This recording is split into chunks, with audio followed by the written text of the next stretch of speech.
As a result of record inflation, which is showing no signs of slowing down, now surging food prices are hurting consumers too.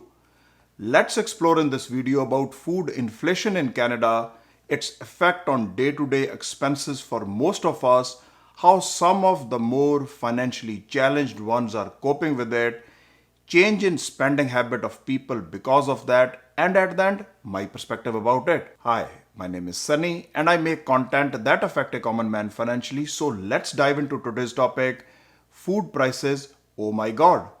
If you're new to this channel, please subscribe to it alongside smashing that like button, as that will help me with the YouTube algorithm, which of course will be highly appreciated. According to Stats Canada, our annual inflation rate has reached 8.1% in June, which is the largest yearly change since January 1983. But alarmingly, rising cost of food continues to outpace it. It resulted in record jump in prices of basic food items that we need daily. Even people think twice before dining out with family or friends because of rise in prices. As an example, gas prices at the pump have gone up by more than 50% in June as compared to same time last year, which is considered by many experts as one of the leading contributors behind record inflation. There are other external factors like supply chain disruptions of food grains because of Russian invasion of Ukraine, because both of them are major producers of agriculture commodities, where Ukraine is often called as Europe's breadbasket. Consumer inflation has been on upswing for a while now, which has raised anxiety of many consumers from demand and price point of view, while others are facing difficulties on the supply side. According to a recent survey, about 3 in every 4 Canadians have said rising prices are affecting their ability to meet day to day expenses like transportation, housing, food, clothing, to just name a few. Hence, they are trying to adjust to this new reality, which is showing no signs of cooling down.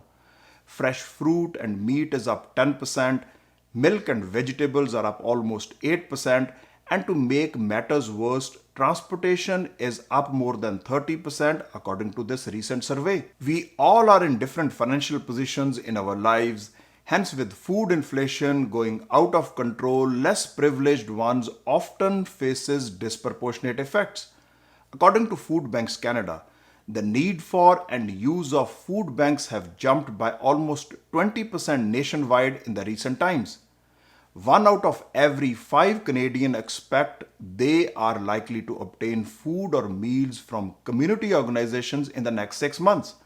Now, households with at least one child under the age of 18 is almost 3 times more likely to seek help if you compare it with families with no children. Rapid price rises have forced 50% Canadians to buy things on sale or promotions in the last 6 months.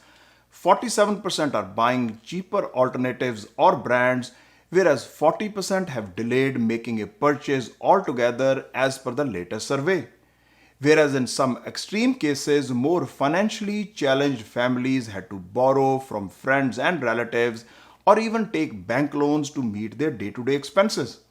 In such inflationary times, when people are talking about a coming recession, which is not a welcome sign, it does not surprise me that 25% of our population is worried about their inability to save for the future, when their immediate concern is to put food on the table right now. Inflation is basically a type of indirect tax on citizens which reduces purchasing power of their money over time.